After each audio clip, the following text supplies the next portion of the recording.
नमस्कार, प्रणाम। मैं हूं आदर्श। एक बार फिर से आप सभी का आपका अपना यूट्यूब चैनल द ज्ञान पॉइंट पर हार्दिक स्वागत करता हूं। साथियों, जैसा कि आपको पता है कि मैं सीयूटी पीजी 2024 एंट्रेंस के लिए हिंदी विषय आपके साथ में बातचीत करता हूं हिंदी विषय पर। तो मैं इसके पहले क्लास में मैं हिंदी साहित्य के इतिहास लेखन पे बातचीत किया था। हम उसी कड़ी में आगे आज हिंदी साहित्य के इतिहास लेखन की परंपरा और काल विभाजन पे बातचीत करेंगे। तो आइए बिना किसी देर का हम अगले टॉपिक पर चलते हैं, अगले पॉइंट पर। अगला पॉइंट क्या कि आचार्य शुक्ल ने, ध्यान दें टॉपिक है हिंदी साहित्य के इतिहास लेखन की परंपरा और काल विभाजन। ठीक है, तो पॉइंट है क्या कि अगला पॉइंट है कि आचार्य रामचंद्र शुक्ल ने हिंदी शब्द सागर की, ध्यान देंगे, हिंदी शब्द सागर की भूमिका के रूप में हिंदी साहित्य का विकास लिखा। मीन्स आचार्य रामचंद्र शुक्ल का जो पुस्तक हम लोग पढ़ते हैं हिंदी साहित्य का इतिहास, या पहले हिंदी शब्द सागर की भूमिका के रूप में हिंदी साहित्य का विकास नाम से लिखा। ठीक है, जो जनवरी 1929 ईस्वी में प्रकाशित के बाद इसे विस्तृत करके स्वतंत्र रूप में हिंदी साहित्य का इतिहास नाम दिया। किसको भाई? हिंदी सही साहित्य का जो विकास था, इसको जनवरी 1929 में इसे स्वतंत्र रूप में हिंदी साहित्य का इतिहास नाम से इसे प्रकाशित कराया। ठीक है, यह हिंदी का सर्वाधिक सुव्यवस्थित और लोकप्रिय इतिहास है। इसमें कवियों की संख्या की अपेक्षा उनके महत्व पर अधिक ध्यान दिया गया। अब आप कहेंगे सर बहुत सारे इतिहास लिखे गए, लेकिन शुक्ल जी के इतिहास को ही क्यों महत्व दिया गया है, क्यों ये सर्वाधिक सुव्यवस्थित और लोकप्रिय इतिहास है? जी बिल्कुल सही क्वेश्चन है। तो इसलिए क्योंकि इनके पहले जो भी इतिहास ग्रंथ लिखे गए, चाहे वो गारसा द तासिक हो, चाहे शिव सिंह सेंगर का हो, चाहे मौलवी करीमुद्दीन का हो, ठीक है, चाहे जिनका भी हो, तो उनमें किसी में क्या वर्णानुक्रम पद्धति का लिया गया, तो किसी में कालक्रम क्या, तो ऐसे के। लेकिन इनमें क्या किया इन्होंने, आचार्य रामचंद्र शुक्ल ने कवियों की संख्या पर ध्यान नहीं दिया भाई, उनके उसके अपेक्षा उनके महत्व पर, जो कवियों का जो रचनात्मक दृष्टि थी, जो उनके रचना थे, उनके महत्व पर ये अधिक बल दिए। ठीक है, इसलिए इनकी जो ग्रंथ है हिंदी साहित्य का इतिहास, ये सर्वाधिक सुव्यवस्थित और लोकप्रिय इतिहास इसे माना गया। ठीक है, आइए अगले पॉइंट पे आते हैं।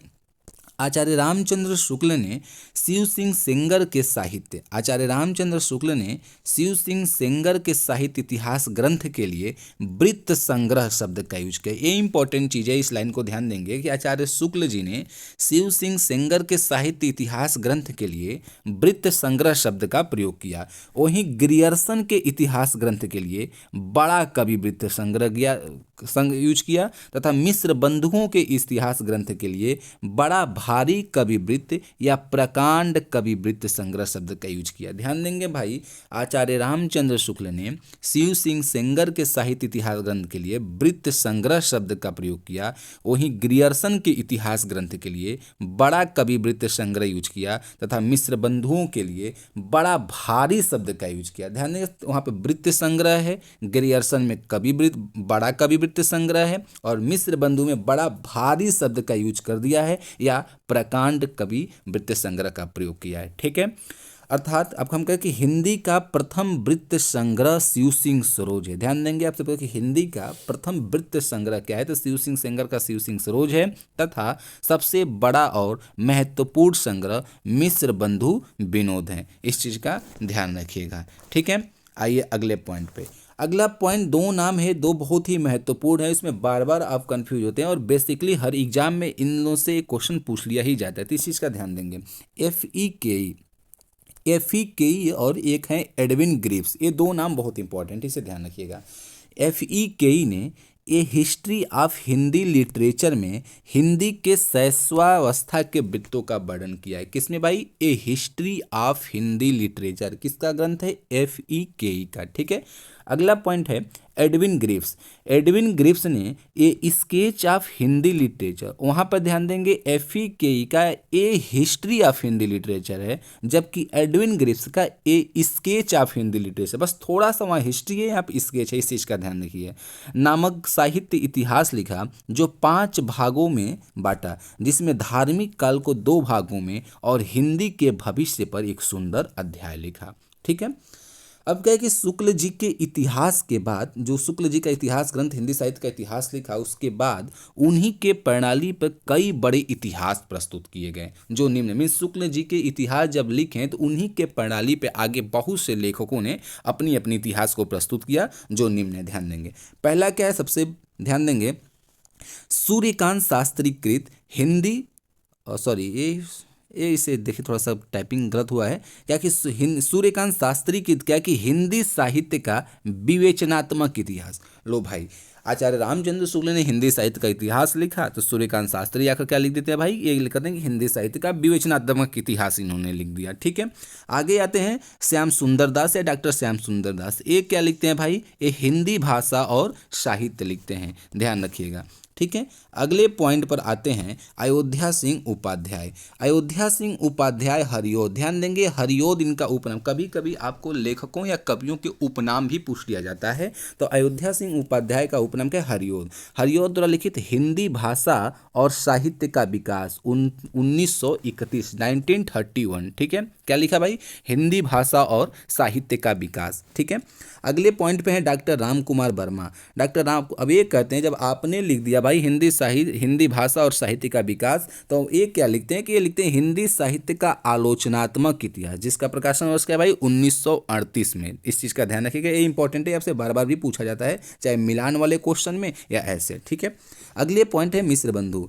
मिश्र बंधु कृत हिंदी साहित्य का इतिहास जो है ये मिश्र बंधु विनोद का ही संक्षिप्त रूप है, इस चीज़ का ध्यान रखिएगा। ठीक है, अगले पॉइंट पे आते हैं डॉक्टर हजारी प्रसाद द्विवेदी। डॉक्टर हजारी प्रसाद द्विवेदी कृत का हिंदी साहित्य की भूमिका 1940 ईस्वी, इसे भी ध्यान में रखिएगा, कभी कभी आपको काल क्रमानुसार क्वेश्चन भी पूछा जाएगा। आप लोग एमए का एंट्रेंस देने जा रहे हैं तो इस चीज़ का ध्यान रखिएगा, आपको ऐसा नहीं है कि कोई चीज़ें आपको सीधे पूछा जाएगा, कभी कभी क्वेश्चन एग्जाम में डीप भी क्वेश्चन पूछे तो काल क्रमानुसार क्वेश्चन पूछा जा सकता है। तो इसमें फेमस जो भी रचनाएं होंगे उसको दिया रहेगा, जैसे आलोचनात्मक इतिहास और साहित्य की हिंदी साहित्य की भूमिका। ठीक है, तो इसलिए आलोचनात्मक इतिहास डॉक्टर राम कुमार वर्मा का 1938 में है और हजारी प्रसाद द्विवेदी का हिंदी साहित्य की भूमिका 1940 में है, इस चीज़ का ध्यान रखिएगा। ठीक है, अगले पॉइंट पर क्या है, अगला पॉइंट है डॉक्टर लक्ष्मी सागर वार्ष्णेय। डॉक्टर लक्ष्मी सागर वार्ष्णेय ने आधुनिक हिंदी साहित्य का प्रणयन किया।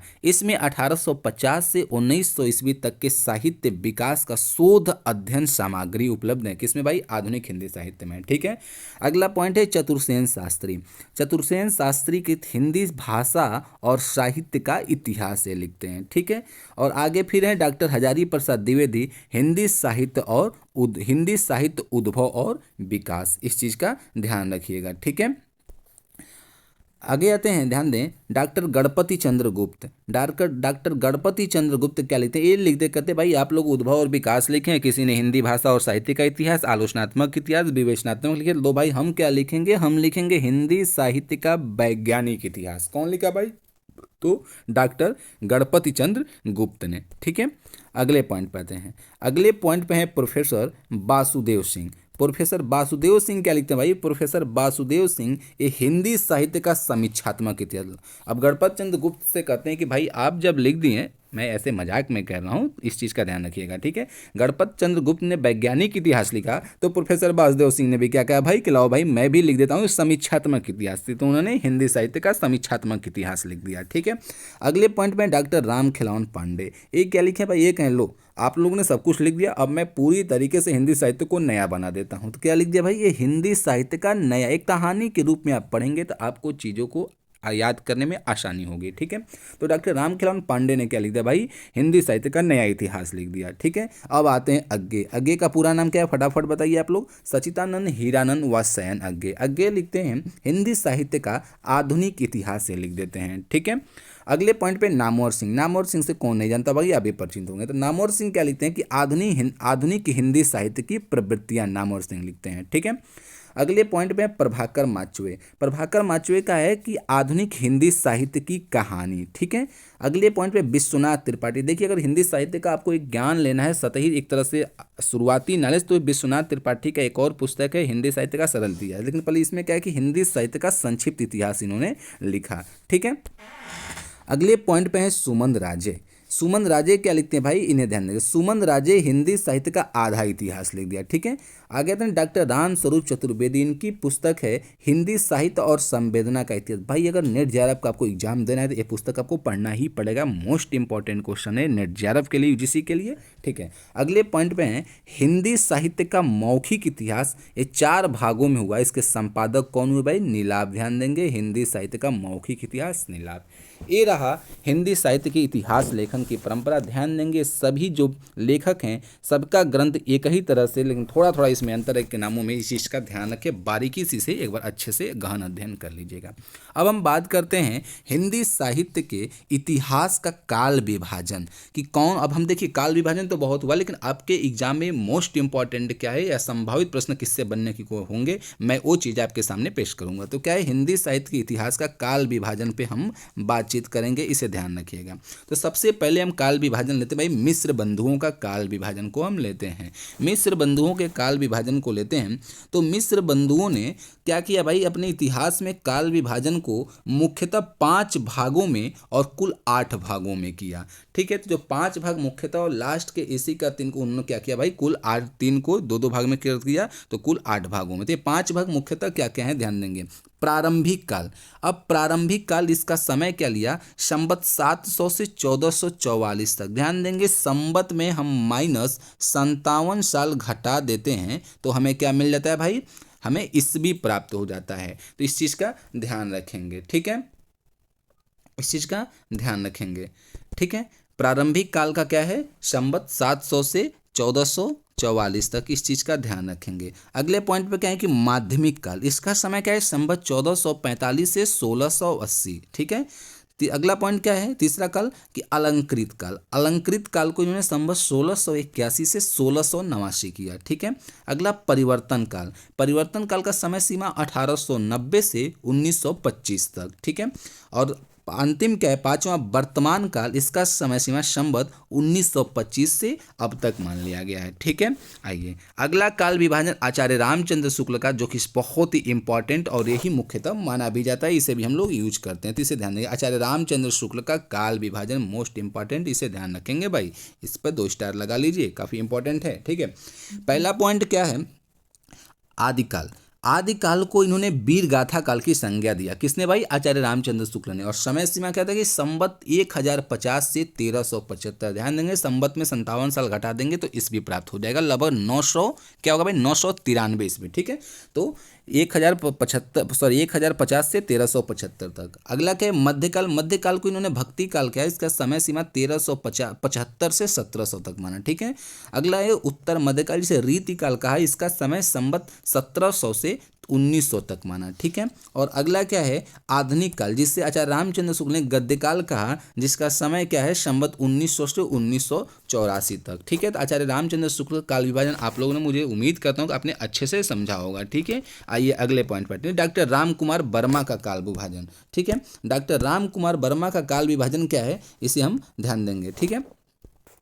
डॉक्टर राम कुमार वर्मा का काल विभाजन, तो डॉक्टर राम कुमार वर्मा का काल विभाजन क्या है, पहला क्या है कि संधि काल। संधि काल को इन्होंने समय सीमा क्या दिया है, संवत 750 से 1000 ईस्वी तक, ठीक है। आते हैं इनका अगला काल विभाजन क्या है कि चारण काल। चारण काल को इनका समय सीमा क्या लिया भाई, संवत 1000 से 1375 तक। अगला भक्ति काल, संवत 1375 से 1700 तक। और अगला क्या है, रीति काल, संवत 1700 से 1900 तक। और अगला आधुनिक काल, संवत 1900 से अब तक। तो ये रहा हिंदी साहित्य के इतिहास लेखों का, कुछ महत्वपूर्ण लेखों का काल विभाजन। इसके अलावा और भी आदर्श एवं प्रचलित काल विभाजन है, अन्य लेखों का भी काल विभाजन है, लेकिन मैं जो आपके परीक्षा के लिए उपयोगी है वो आपको मैंने कराया, ठीक है। तो आज बस इतना ही, धन्यवाद, फिर अगली क्लास में, थैंक यू।